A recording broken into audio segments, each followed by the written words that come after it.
Selamat datang kembali di video pembelajaran bahasa Indonesia. Kali ini kita akan membahas tentang struktur paragraf. Video ini berisi tentang penjelasan struktur paragraf.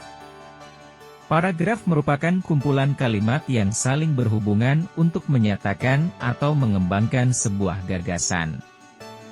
Dalam paragraf, kalimat-kalimat harus saling berhubungan untuk tujuan mengembangkan suatu gagasan sehingga pembaca memiliki pemahaman yang utuh terhadap gagasan tersebut. Sebuah paragraf dikatakan efektif jika paragraf tersebut dapat menyajikan sebuah pemahaman yang utuh kepada pembaca. Dalam menyusun paragraf, penting untuk menjaga kesatuan tema, memperhatikan alur pikiran yang teratur, dan memastikan kalimat-kalimat mendukung ide pokok yang ingin disampaikan.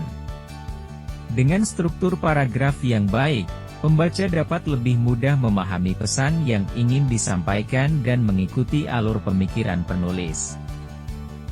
Struktur paragraf terdiri dari 3, yaitu 1. Kalimat ide pokok, 2. Kalimat pendukung, 3. Kalimat kesimpulan. Yang pertama, kalimat ide pokok atau gagasan pokok yang merupakan intisari dari gagasan yang dicoba untuk dijelaskan secara utuh dan menyeluruh pada sebuah paragraf. Ide pokok dituliskan dalam sebuah kalimat yang memberikan gambaran utama pada topik yang dibahas. Dalam menuliskan kalimat ide utama, kita perlu menuliskannya dalam kalimat yang umum. Gagasan ini biasanya dinyatakan dalam kalimat topik di awal paragraf atau diikuti oleh kalimat topik tersebut. Yang kedua adalah kalimat pendukung yang memuat gagasan pendukung atau disebut kalimat penjelas. Kalimat penjelas memberikan penjelasan yang berkesinambungan untuk mendukung penjelasan ide pokok. Kalimat ini mengembangkan gagasan pokok dengan beragam pola yang tujuan utamanya adalah memberikan pemahaman yang lebih utuh kepada pembaca dalam memahami gagasan pokok.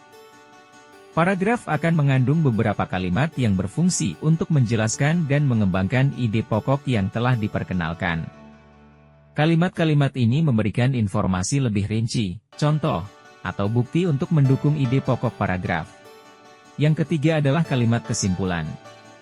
Kalimat ini dapat berada di akhir paragraf.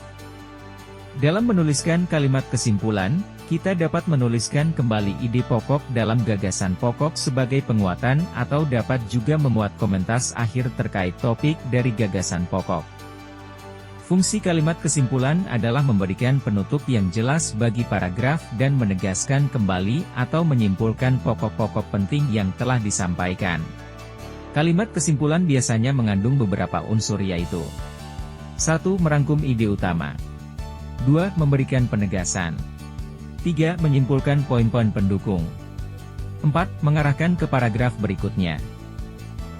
Tujuan dari penggunaan paragraf dalam tulisan adalah untuk mengorganisir informasi secara terstruktur sehingga pembaca dapat mengikuti alur pemikiran dengan jelas dan mudah.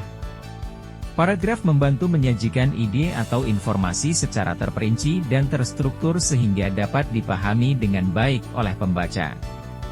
Strukturnya terdiri dari kalimat ide pokok yang merupakan inti dari gagasan yang dibahas, kalimat pendukung yang memberikan penjelasan lebih lanjut, dan kalimat kesimpulan yang memuat ringkasan atau komentar akhir. Tujuan dari struktur paragraf adalah menyajikan ide atau informasi secara terorganisir dan efektif dalam tulisan. Struktur paragraf yang baik membantu menyusun gagasan-gagasan dengan jelas dan logis sehingga pembaca dapat mengikuti alur pemikiran penulis dengan baik. Struktur paragraf dapat membantu penulis dalam menyampaikan ide dengan jelas dan efektif, serta membantu pembaca untuk memahami informasi dengan baik. Dengan menggunakan struktur paragraf yang baik, sebuah tulisan dapat menjadi lebih kuat dan persuasif dalam menyampaikan pesan atau argumen kepada pembaca. Terima kasih sudah menonton hingga akhir. Sampai jumpa di video pembelajaran selanjutnya.